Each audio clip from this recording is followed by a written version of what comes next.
Good afternoon, America. This is Clark coming with you live from Las Vegas, Nevada. That's still in America, if we still have an America.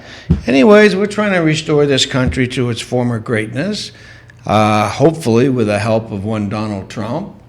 And we seem to be going along that path pretty consistently here. The media, the mainstream media, seems to be going more and more bizarre all the time. And as the days click off, as we go on towards the election, especially the nomination process, you're going to see the press go further and further, distorting things and out of control, because they just cannot even fathom the likes of one Donald Trump becoming the leader of the country, someone that they can't lie about and devastate, because that's what they do. Their whole game plan is to destroy whoever runs on the conservative side of any issue. Their issue is to destroy him. That's their game plan. They lie, they cheat, they just distort, they create falsehoods, they make accusations that don't hold up. And the difficulty they're having with one Donald Trump is that he's too well known. He's been around for too long. When I say too long, it's a good thing. He's been around long enough that he has a history, and he's probably one of the most well-known people in the country. And you can't take a man like that and devastate him with falsehoods. And one of the reasons that falsehoods would even work on a Donald Trump would be if he needed the media for his success. Well, he doesn't need the media for his success. He is the media in a way. He makes the media. He makes the story. He goes from his penthouse to his limousine downstairs in Trump Plaza, and thousands of people gather around. They're in the lobby, I think, day in and day out, probably 24 hours a day, trying to catch a glimpse of him.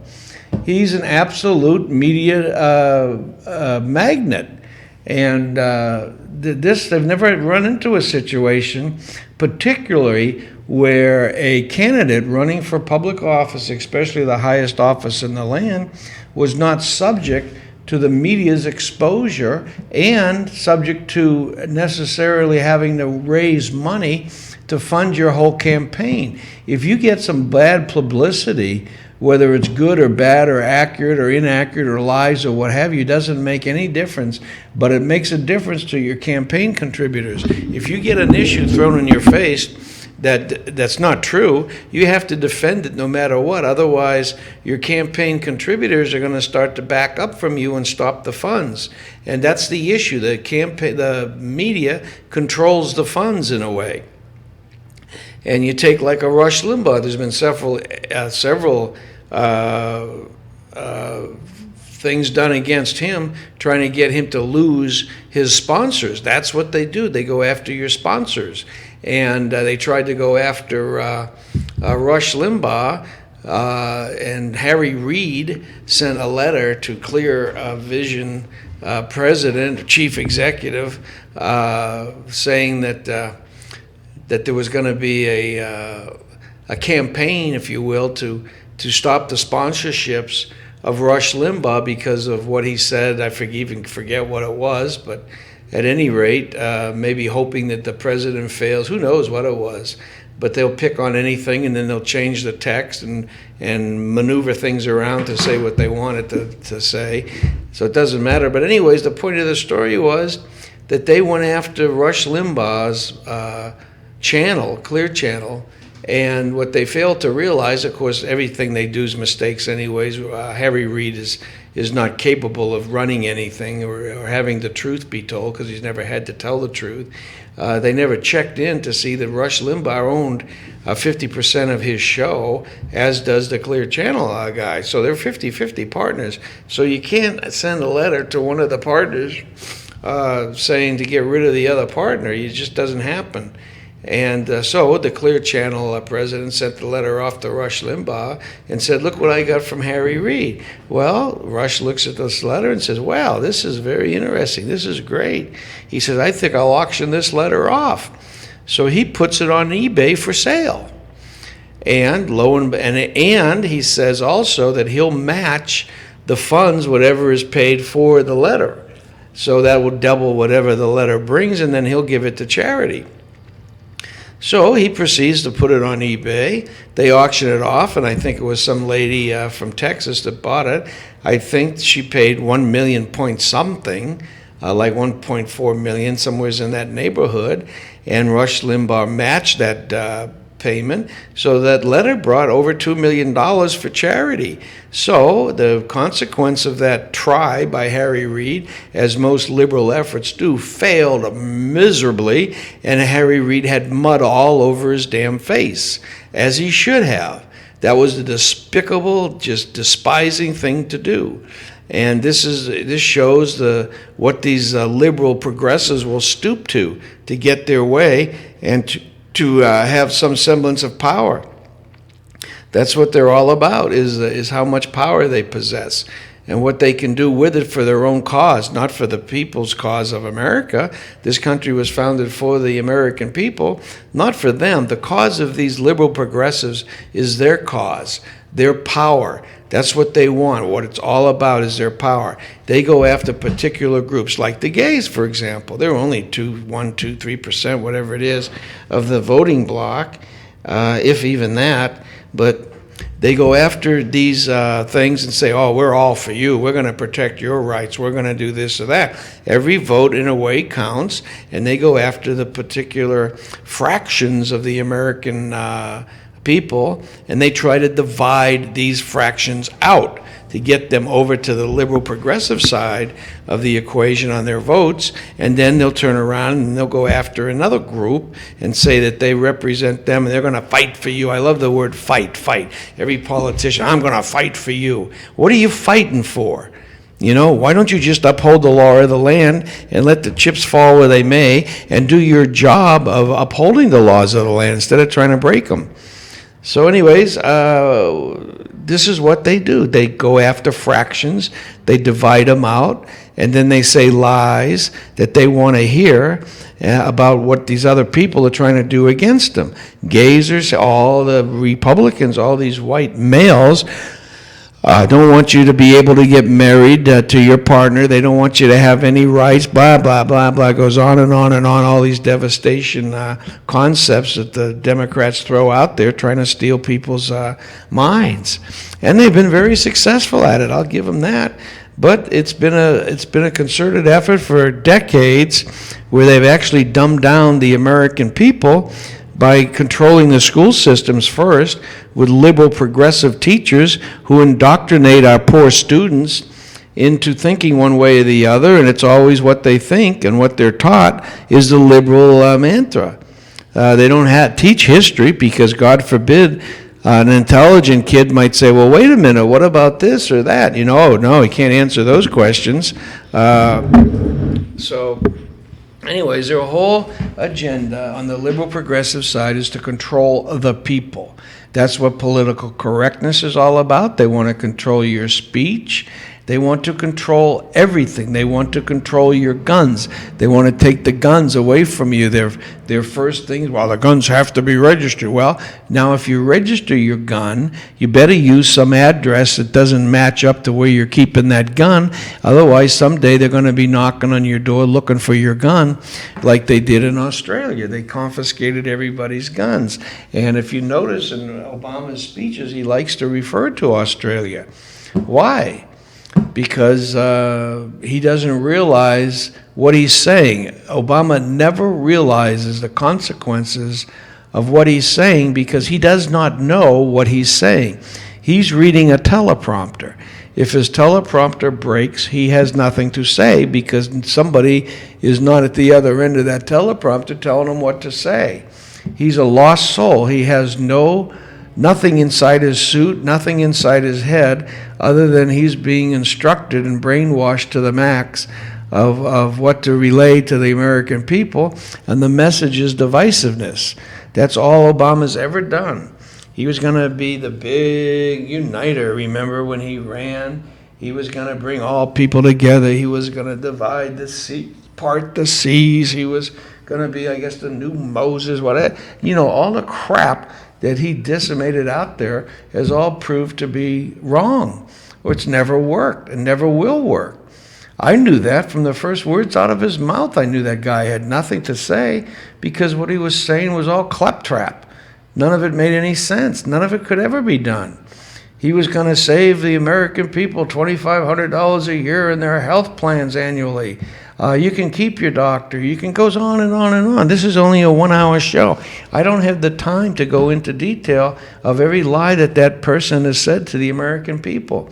It goes on and on and on, and it amazes me that this guy is so dumb that he doesn't realize that everything in the capacity that he's been operating in is basically recorded, even on videotape, and we have all his past speeches, all that is of the record.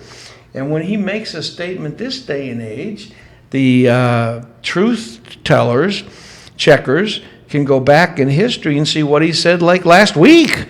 I mean, and he's contradicted himself. He can contradict himself from hour to hour. The guy doesn't know what he says.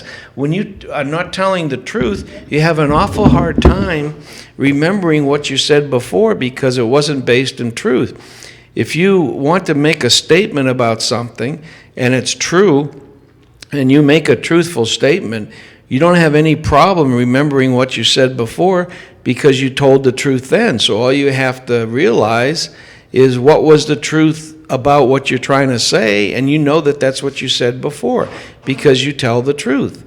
Donald Trump never has a problem reiterating what he said in the past. He may change, he may evolve, like Obama has evolved in about every single issue. Trump's evolved in a couple mainstream issues like abortion and things like that. People change over the years. As Donald Trump has been adamant to point out that Ronald Reagan used to not only be a Democrat, he was a staunch Democrat. And he changed. He became more or less a right-wing conservative, if you will, right of center.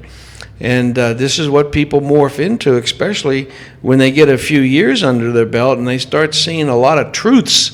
You end up becoming, living in reality.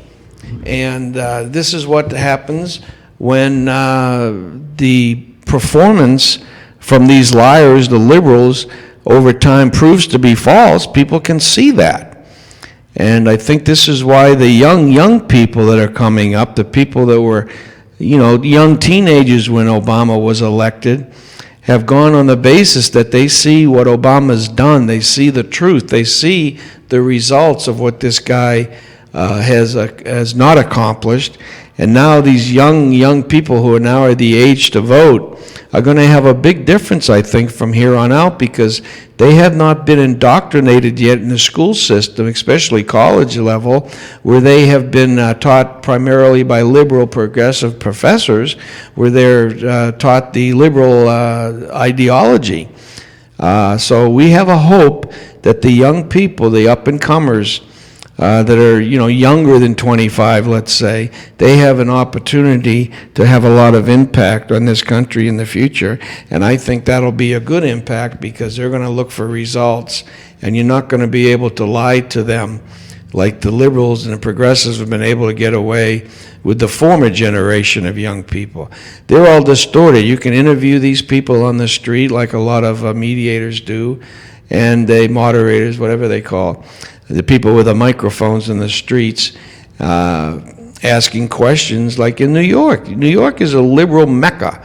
That's a very liberal state. It's blue as blue can be.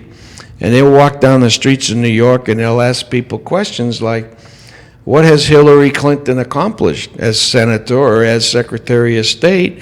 And then they play that bird music with the birds dancing around in your head because everybody gets that look in their face trying to come up with something that Hillary Clinton's accomplished, and they come up blank. The birds are just swimming around between their ears all in a flutter, and they can't come up with anything. And why that is obvious, is because she's never accomplished anything.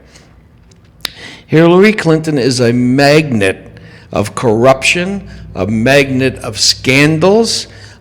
She already has a huge several scandals actually going on at one time, and this is just the beginning of her whatever she is, running for president, if you will. There's scandals already breaking left and right. And this is the type of president that this country wants, especially after what will be 8 years of this Obama administration, one of the most inept, unqualified people to ever run for president. We're going to back it up with another person that, if it's even possible, may be even less qualified than Obama was. I would put him probably on an equal plane, although Clinton has a lot more experience of being despicable than Obama is old enough to have. Hillary Clinton went through those White House years with her husband Bill, and it was scandal after scandal after scandal after scandal, and this is what these people attract. They do not operate on a legitimate platform. There's many people that are missing. Many people have ceased to exist. There's been women that have accused Bill Clinton of certain improprieties, and those people's lives have changed dramatically to where they've been damaged for life because the Clinton machine starts taking on their characters and starts using their Clinton Crime Foundation money now to go after anybody that says anything negative about the Clintons. They'll use every dollar they have to destroy these people. This is the way they operate. They're like a governmental mafiosa, if you will. Anything that just goes against what their agenda is, they're at war with those people. Monica Lewinsky, I don't think, would be breathing today if she had not kept that blue dress. For whatever reason, she kept that blue dress. And I think this operative, I think his name was something Gordon, what have you, was a guy that was an operative of Clinton. He had a meeting set up with Monica Lewinsky, is the word I got way back then, if my memory serves me correct, that he was going to get to the bottom of this thing and have a meeting of some sort, which probably wasn't going to turn out too well for Monica Lewinsky. And that's the time when she was probably warned that, you know, if you got any cards to play, you better play them now because your days are numbered. And she comes out of the closet with that blue dress, and that won the game over, like dropping a nuclear bomb on Hiroshima. That was all she wrote, and that took Clinton down. Well, should have taken him down and out, but because the Senate was controlled by a majority of liberals, and Harry Reid being one, they never would have voted to uphold the impeachment that was done in the House on Bill Clinton. They couldn't remove him from office because these liberal Democrats in the Senate weren't going to vote that way. And this is what happens in a political environment, that you have certain protections that'll keep a thief, a crook, a scandalous savage in the White House. It's just that we have a system in this country that's broken. And we need to recall presidents rather than impeach them. And it may subject us to some other issues on the other side of the equation that I haven't really identified or analyzed, but I know this, that the system we use in this country has a lot of problems, and somehow they need to be straightened out. Now, we were having a discussion a little while about the old English common law theory and juries and whatever were supposedly, except was that they would be overseers of the judiciary. And of course, the problem with any overseer type organization or tribunal or whatever you want to call it, grand jury, the problem with that is that the people that they're supposed to be overseeing have been given an X amount of power, and their job is to check that power. So the problem is that the people that are supposed to be, that you're supposed to be checking, have the power, and they check you. And they change the whole system around to where the people that are supposed to be the check and balance don't have the power anymore. And they do away, like with the grand jury. The grand jury system in this country is well designed. The theory is basically strong. But the district attorneys in charge of all these prosecutors, in charge of the grand juries, control them, of who gets to say what to the grand jury. So it's a stacked deck. Once again, the people that you're supposed to be supervising and supposed to have control over have taken away your power and have used it to keep control. So we have to get that back. We have to develop some sort of system where we restore the authority of the grand jury is not detrimental to the whole purpose of the grand jury. And we need supervision. These powerful people that we elect, the power goes to their head. They want to keep the power, and they'll do anything, lie, cheat, do anything they can to keep the power. And this is bad. We need to change something. It's going to take a lot of effort to do this. We really have to do it from the bottom up. We need to get together. We need to have meetings I'm talking on a very, very basic level basis, from town to town to town. We need to talk. We need to get groups together. We need to say, we need to take this country back, or what it's going to take to get it back is going to be a very unpretty picture when push comes to shove and we have a government so out of control that they would get to the point of turning the military on citizens of this United States. That's when it's gone too far. And this is kind of what was going on over in Europe and France and so forth, when they had these revolutions to where they ended up inventing the guillotine so they could cut off the king's heads and all their family and everything else and snuff them out like cockroaches because they've overtaken the people's will. And the people revolted, and they weren't going to put up with it. And so you have these massive, bloody revolutions. Is that what we want in this country? Are we going to test the fortitude of the American soldier that is instructed by his whole military indoctrination, if you will, that you must follow orders? Is he going to follow an order to turn his gun on an American citizen? Particularly maybe even an unarmed one, if that's what it comes to? Will they do it? That's the big question. And it could come to that. If the people of this country don't wake up to the level of taking this country back from town, from the grassroots on up, we're going to get to a point where the leaders of this country, like in Obama, is completely out of control. Just put out a hypothetical. What if Obama wants to use an excuse that Hillary Clinton gets indicted, so there's going to be a massive destruction of the American way of life, and me as Obama cannot let that happen. For 8 years, I've been struggling to get this country restored from the last Republican administration that lied to us and devastated our whole economy and destroyed the housing and this and that and the banks.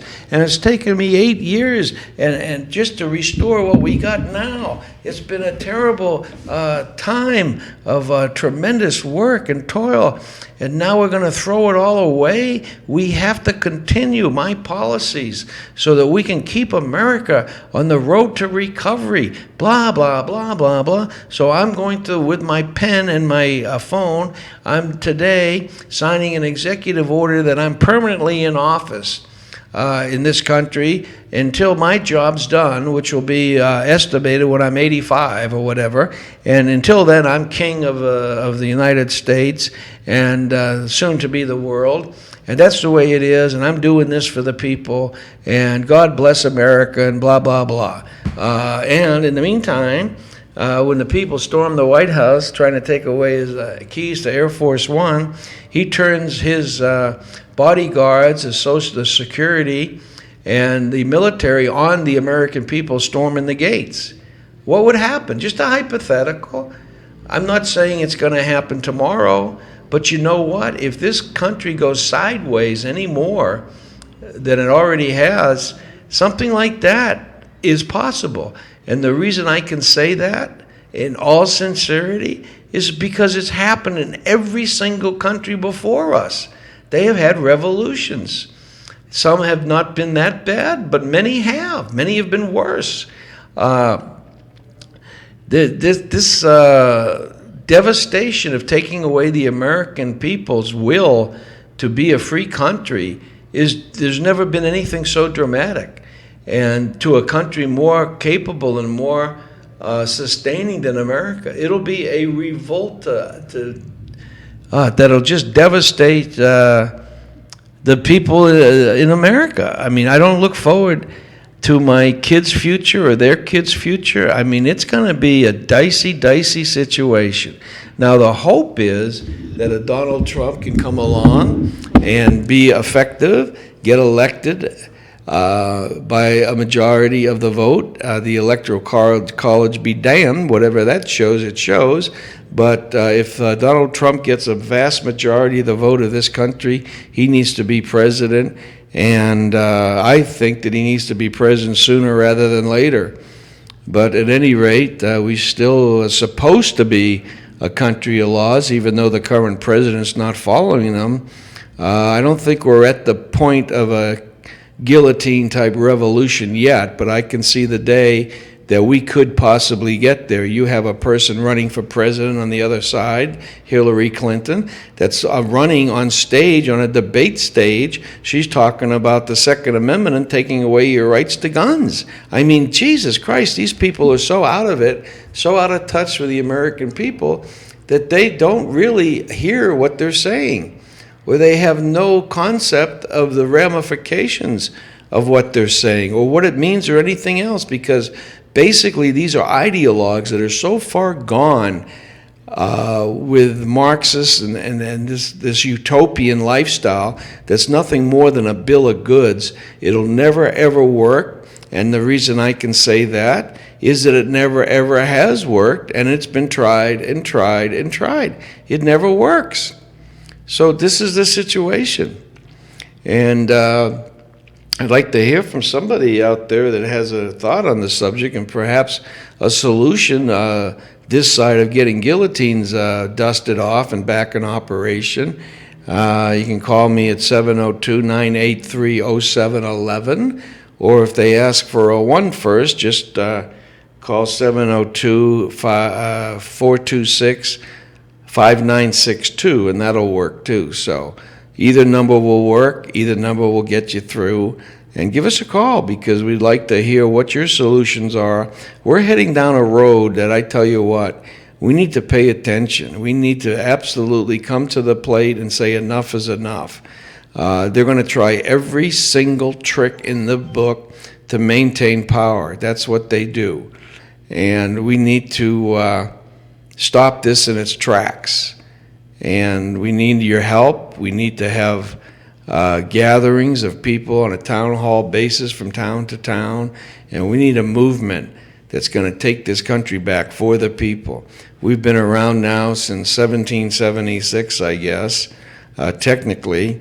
The Pilgrims and so forth came over here in the late 1400s, but took us 200 or 300 years just to get that together. And now it's been 250 years or so that we've been in existence. And so we're having problems. The power that we've elected and put in place, the power that we gave them has become absolute power, and that corrupts absolutely. And we need to make a 250-year change if we're going to survive this hump.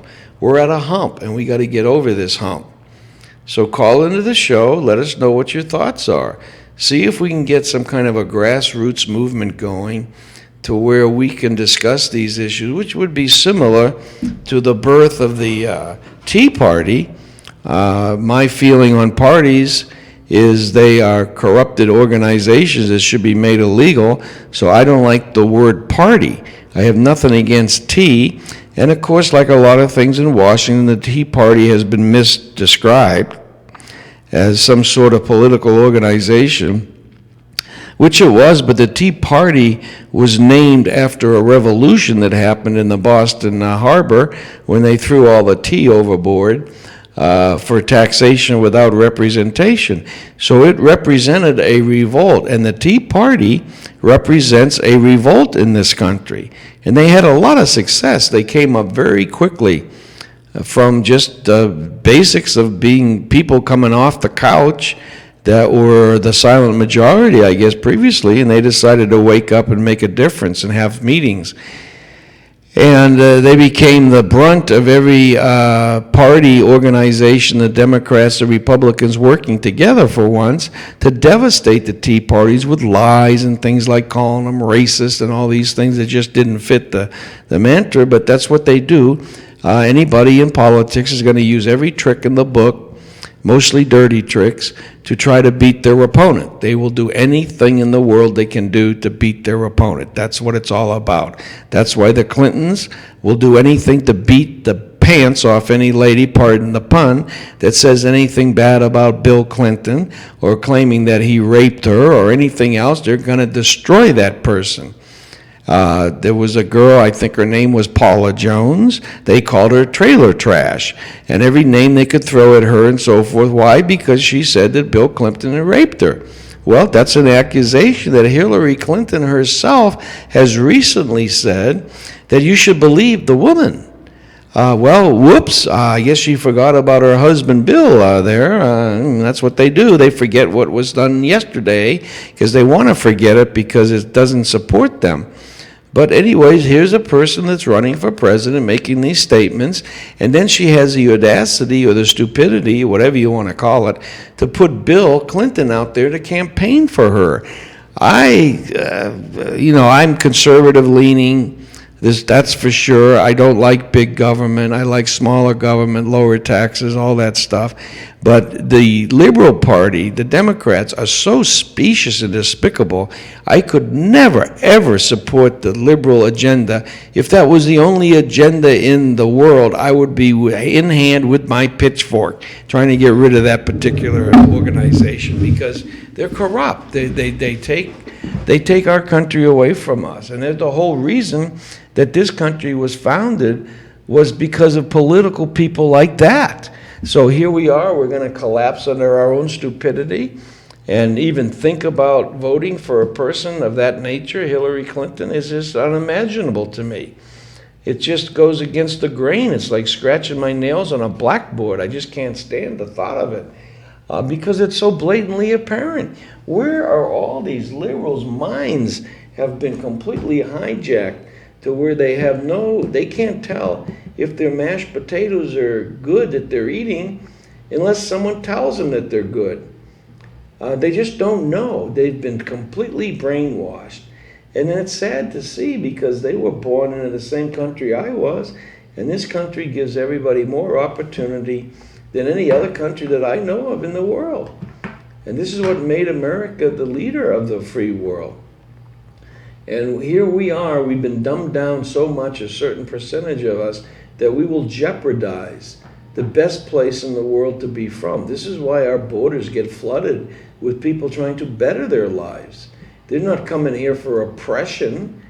They're coming here to better their lives. Of course, some of them now may be coming here to get a freeload because that's what Obama has promised them, the Santa Claus in chief, trying to get votes for the Democratic Party, has promised them welfare and food stamps and health care and all these things. Just come over here, we'll strap you to the top of that train and you can come on in, and then you can be dispersed over to your family in this city and that city. We'll spread you out throughout the country so no one can find you, and then we'll go from there. And if you need a doctor, if you need free this, food, whatever, free education, Bernie Sanders will take care of that. This is a party that should be laughed out of existence. They're pathetic. And here we are considering, I guess some of us are actually considering of voting for this lady, Hillary Clinton, and I find it mind-boggling. Now, if she falls in her face, as she should, and as the indications are she may be going, then we're left with what, Bernie Sanders? This is another joke it's not possible to be a bigger joke than Hillary Clinton. But if anybody could, boy, I tell you what, Bernie Sanders would be way at the top of the list. The Governor Mallory, I don't think he even counts. I'm not even sure. There's indications that he may not make their next debate stage on the Home Shopping Club network or whatever. The debate's going to be broadcasted on a Sunday afternoon during the middle of a playoff game.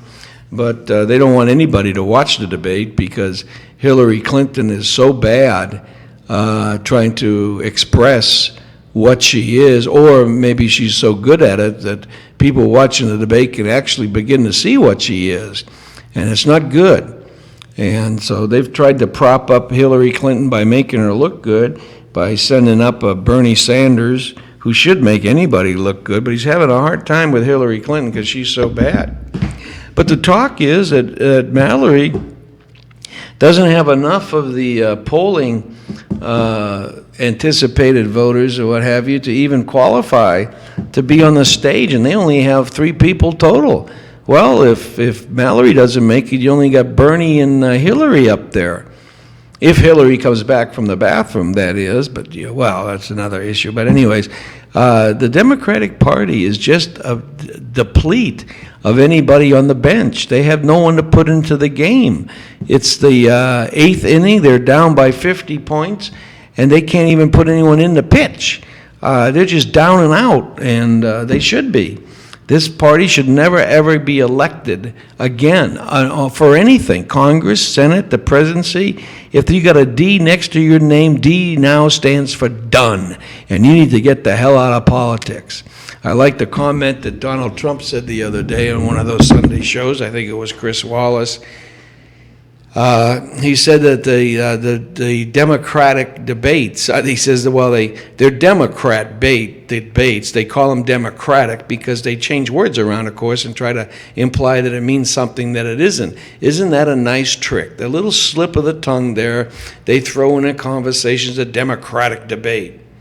Well, there's nothing democratic about it. It's the Democrat debate, just like a Republican debate. It's everything coming from, everything's spin. Everything is a different deal. I really appreciated and was impressed by what Donald Trump had to say the other day on Chris Wallace. He was asked by Chris Wallace, who's no real Trump supporter. I question a lot of the people associated with Fox News.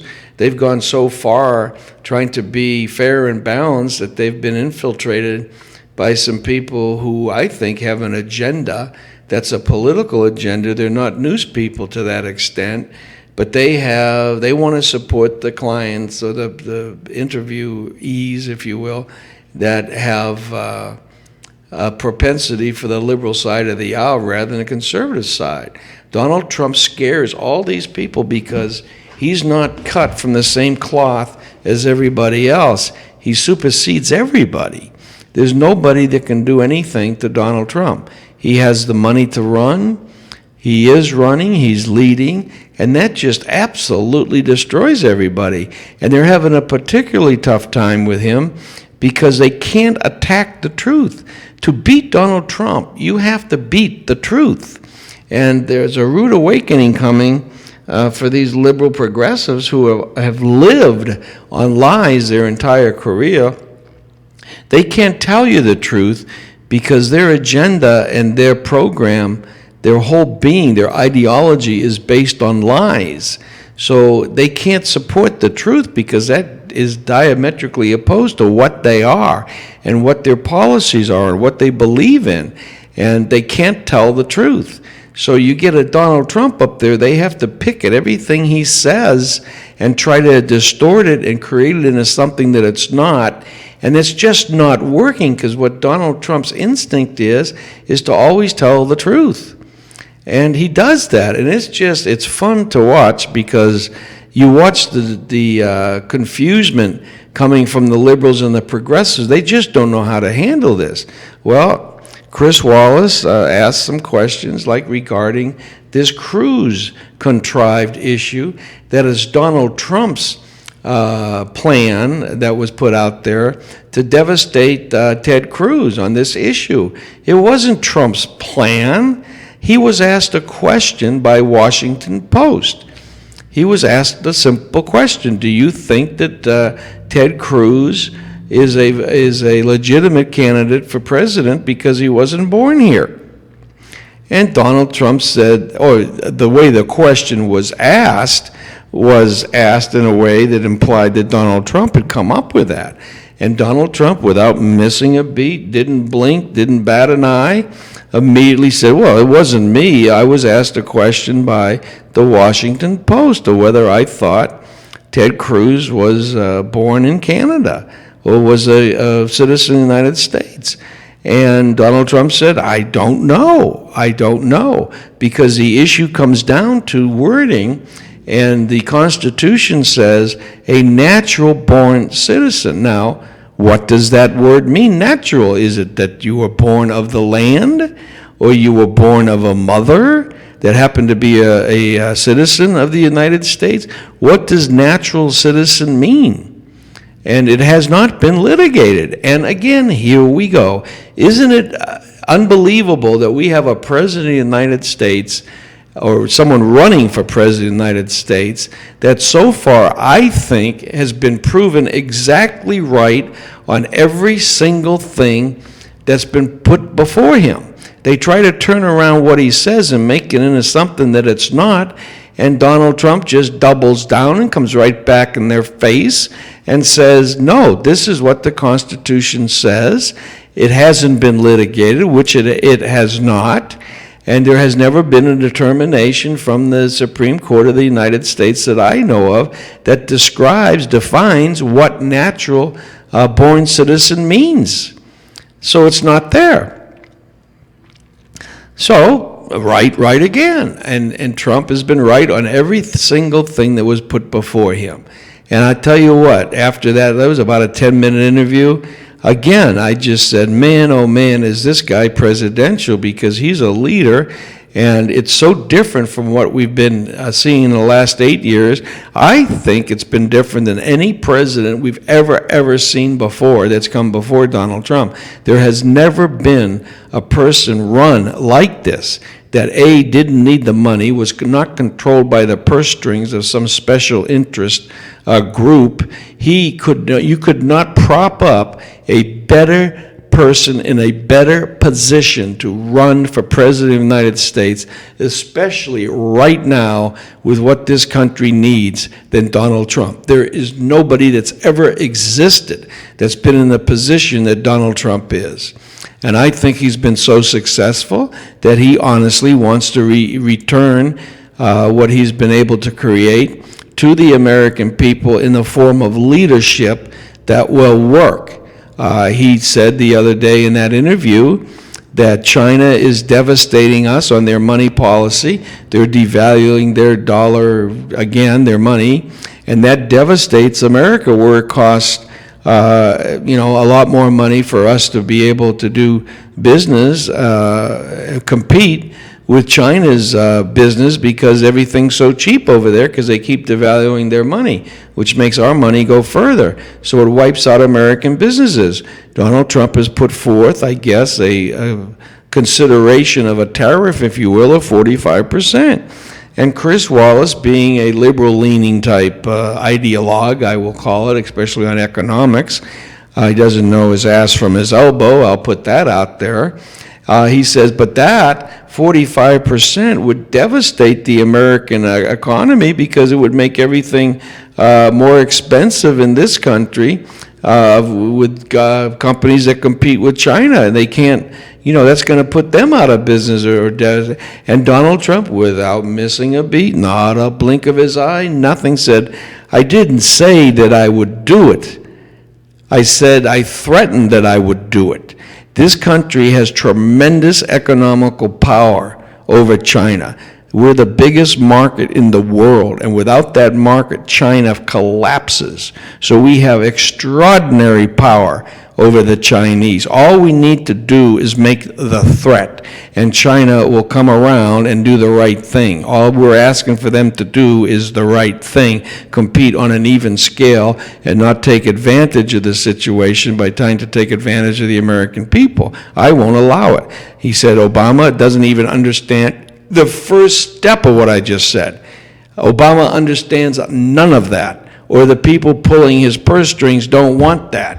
They want to destroy this country, and that would do it. So again, here comes Chris Wallace with his note. You can devastate Trump with this one. He's going to destroy the American economy by proposing or enacting what he said. He said, I didn't enact, I'm not the president. He said, all I have to do is threaten to do that. Now, what a refreshing thing to be coming from a potential American leader, that he knows enough about the system to know how to get things done and knows how to negotiate things and so forth. It's kind of like the story that Phil Ruffin said when he introduced Donald Trump at the Treasure Island here in Las Vegas for that little get-together that Trump had over there, where he filled up the showroom and the hallways outside of the showroom and down the street, where Phil Ruffin relayed a story about Donald Trump didn't like the loan, I guess, that he had or whatever on that yacht that he bought from Khashoggi, one of the biggest, most expensive yachts in the world. He had it tied up there in Atlantic City. I've been on it, by the way, tied up at the dock there. And beautiful, beautiful ship. I'll tell you what, it had everything you'd want in the world. And he wanted to give it back to the bank or renegotiate the particular arrangements that he'd made on it. So he didn't like whatever, so he went to meet with the bankers. And as Phil Ruffin explained the particular event, that the bankers were having none of it, that they weren't going to adjust anything or modify or whatever that Donald Trump was proposing. So Donald Trump said, okay, well, have a nice sail, and he threw the keys on the table. And the bankers went, whoa, wait a minute. So now they said, okay, well, let's think about this some more. And at the end of the meeting, they had done and given Donald Trump everything that he had asked for in the renegotiation. So there you have it. And Phil Ruffin was impressed. So on the way back downstairs in the elevator, he asked Donald Trump, he says, who in the hell carries around the keys to their yacht in their pocket? And Donald Trump looked at him and said, those weren't the keys to the yacht, they were the keys to my car. Bingo, bango, there you go. That's Donald Trump. He knows how to use influence, knows how to use power, knows how to get the deal done and negotiate. Now, if you think this man can't renegotiate our particular debt deal with the Chinese, you got another thing coming. You could not send a better person in the world to negotiate on behalf of the United States than Donald Trump. And that's my theory on that, and I think I'll be proven correct. I just pray to hell that enough people in this country get off the couch, and like Donald Trump says, and he said the other day in that little interview, that his staff and his operatives have been talking to tons and tons and tons of people, and they're getting feedback from a lot of people that have never voted before.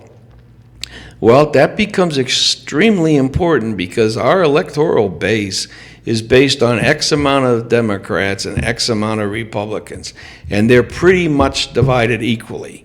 There's very few points between the two parties.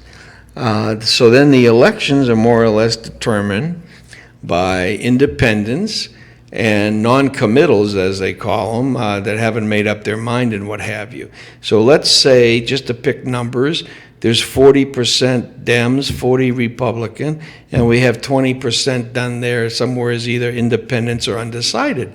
So the election really comes down to those 20%. Well, now the people that vote could be less than 30% of the people. I hear figures all over the board. But let's say 30% of the people don't vote. So now let's say we're down to 10, 10, and 10, or something like that, where the election's decided on maybe 10% of the people that vote. That's getting pretty scary. Less than 10% of the people decide our leader? Scary. But the point is, that's a small number. Now, out of the 30%, there's 70% maybe that don't vote because they either are completely non-committal, they don't care, they haven't been pushed to the level that they have to get up and go do something. Maybe things haven't gotten that bad yet that they have to pay attention. I've always felt that there's a silent majority in this country that when time comes, push comes to shove, they will wake up and they will do something. I don't think they've ever been asleep. I think they've just been, it's not time yet to get off my ass and do something myself. But we might just be there now. And if Donald Trump attracts those people, he said the other day that they're getting a lot of feedback from these people that never vote. And if these people do indeed come out to vote, they're coming out to vote because not of Hillary Clinton or Bernie Sanders or anybody on the other side of the Republican aisle. They're coming out to vote for the first time ever because of Donald Trump. Now, who can argue with that? That's why they've been incentivized to go vote. It's either that or it's that the other side, the other choice is so bad that they can't even sit back and allow the possibility of that even happening. So either way, they're going to get off their ass and they're going to go vote. Well, if Donald Trump's the nominee, they're going to vote for Trump one way or the other. They will vote for Trump. So he has a very valid point there. And it should be something that everybody should pay attention to, because I think he's right. And he also claims that this could well be the largest landslide victory ever in the political history and voting history for president of the United States. And that would be, I'll tell you what, that would be extremely refreshing. The other good president that's come along is Ronald Reagan. And I think that I know he was an actor, and I think he played a good part as president. He knew how to communicate with the people. He was a good communicator, and he was another guy that wasn't really controlled much by special interests. That was when time that it didn't take as much money. I guess maybe, comparatively wise, maybe it does take the same amount of money, but back then the dollar went further. Now it doesn't. But irregardless, I don't think Ronald Reagan was as affected by special interest. And that was refreshing. And then he won 49 out of the 50 states. He won on his reelection. That's phenomenal. He won California, of course he's from there, but even so, I don't think even being from there anymore is going to swing California to the red side of the ticket. I just don't see that, because California's too far gone. But on the other hand, if anybody could win it, I think it could be Donald Trump. And how could he win it? You're only looking at 10% of the vote. What if the 70%, or let's say maybe only, 20% of that 70% gets off their butt? What are we looking at, 14%? So that 14% will more than wipe out the 10% that controls the elections now. It would overwhelm them. So you could end up with a 50% plurality majority. I mean, over and above the liberal vote. It could be 70-30. I mean, what a phenomenal message that would send. The American people are alive. And then look at the repercussions that would send all over the world. Uh-oh, America's back. They have respect again. Because if we were ever to have a Hillary Clinton stroll into that White House, we don't have respect of the world right now. We would be the laughingstock of the world. I don't think any of the leaders would ever be able to get picked up off the floor, but from laughing so hard of who we elected president. We would have nothing in this world, nothing. So anyways, that's my theory on this whole situation. I think I'm right. I've never been proved to be wrong. My instincts on Obama were 100% correct. Everything that I thought would happen is proven, unfortunately, to be true. I never had any doubt about it because I knew what this man was to start with. And it's been proven over and over and over and over again. He's absolutely, everything that he does is blatantly obvious why he's doing it, and it's to destroy this country, not help it, not improve it. He's out to destroy the country. And he's done a damn good job of it. I'll give him that. But he's not been productive for the American people, and it's time that we woke up and that we sent a strong, strong message to Washington. Not only are we stopping that type of crap for here and now, but we're going to prevent it from ever, ever, ever happening it again. If you got a D next to your name, you're done. See you tomorrow.